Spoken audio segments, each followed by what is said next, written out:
السلام علیکم میرے محترم بھائیوں، دوستوں، بزرگوں، امید ہے کہ آپ سب خیریت سے ہوں گے۔ آج ہم فضائل اعمال میں سے فضائل تبلیغ میں سے پڑھیں گے۔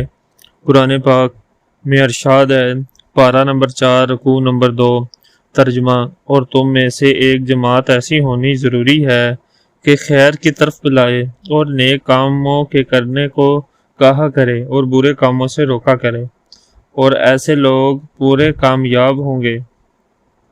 حق سبحانہ تعالیٰ نے اس آیات شریفہ میں ایک اہم مضمون کا حکم فرمایا، وہ یہ کہ امت میں سے ایک جماعت اس کام کے لیے مخصوص ہو کر وہ سلام کی طرف لوگوں کو تبلیغ کیا کرے۔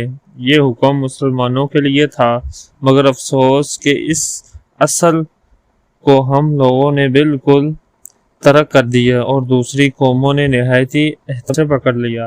نصارہ کی مستقل جماعتیں دین میں تبلیغ کے لیے مخصوص ہیں، اور اس طرح دوسری اقوام میں اس کے لیے مخصوص کارکن موجود ہیں، لیکن کیا مسلمانوں میں بھی کوئی جماعت ایسی ہے؟ اس کا جواب نفی میں نہیں تو اثبات میں بھی مشکل ہے۔ اگر کوئی جماعت یا کوئی فرد اس کے لیے اٹھتا بھی ہے تو اس وجہ سے کہ بجائے عنایت کے اس پر اعتراضات کی اس قدر بھرمار ہوتی ہے کہ وہ آج نہیں تو کل تھک کر بیٹھ جاتا ہے۔ حالانکہ خیر خواہی کا مقصد یہ تھا کہ اس کی مدد کی جاتی اور کوتاہیوں کی اصلاح کی جاتی، نہ یہ کہ خود کوئی کام نہ کیا جائے اور کام کرنے والوں کو اعتراضات کا نشانہ بنا کر ان کو کام کرنے سے گویا روک دیا جائے۔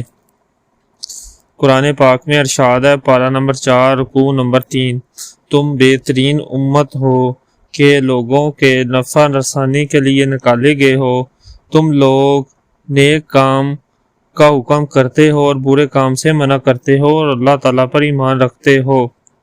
بس میرے محترم بھائیوں، دوستوں، بزرگوں، جس طرح اس آیات شریفہ میں فرمایا گیا ہے کہ تم میں سے ایک جماعت ایسی ہونی ضروری ہے کہ خیر کی طرف بلائے اور نیک کاموں کے کرنے کا کہا کرے اور برے کاموں سے روکا کرے، ایسے لوگ پورے کامیاب ہوں گے۔ میرے محترم بھائیوں، دوستوں، بزرگوں، دعا ہے کہ اللہ تعالیٰ صحابہ جیسی دین کی محنت کرنے کی توفیق عطا فرمائے۔ اور جن دوستوں نے میرے چینل کو سبسکرائب نہیں کیا وہ لائک بھی کر دیں، سبسکرائب بھی کر دیں اور شیئر بھی کر دیں۔ السلام علیکم۔